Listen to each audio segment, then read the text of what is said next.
Hello guys, good morning. सकाळची सुरुवात होत आहे हे डाळिंब खाण्यापासून.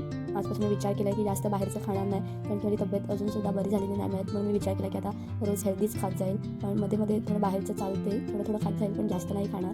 मी आत्ताच दाबेली घेऊन आलेली आहे माझ्यासाठी आणि एक मम्मीसाठी.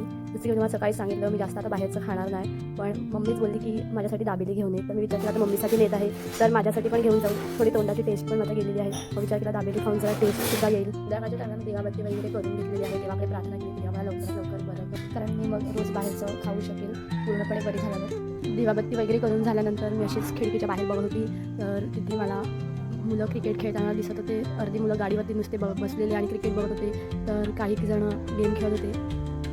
तेच बघू शकतात. आमच्या आत्या बिचारी विकायला जाते, तिला कोणीतरी फसवून ही 500ची खोटी नोट दिलेली आहे आणि ही आहे खरी नोट. तुम्हाला सुद्धा डिफरन्स दिसत असेल कलरमध्ये सुद्धा आणि हे जे बँड्स आहेत त्याच्यामध्ये सुद्धा. सो गाईज तुम्ही पण सावध राहा. मोस्ट ऑफ जे दुकानदार आहेत किंवा ज्यांचा बिझनेस वगैरे आहेत, घाईमध्ये आपल्याला समजत नाही, आपण नोट वगैरे घेतो तेव्हा इतकं आपल्या लक्षात नाही, पण जेव्हा आपण घरी जाऊन त्यांना बघतो, सगळं आपण हिशोब वगैरे करतो तेव्हा आपल्याला नोट समजतात. मार्केटमध्ये अशा खूप सगळ्या नोटी अजून असतील, आपल्याला माहिती नाही, पण तुम्ही पण लक्ष द्या. नोट वगैरे घेताना एकदम चेक करा, जास्त घाई गडबड करू नका. Bye guys, thank you.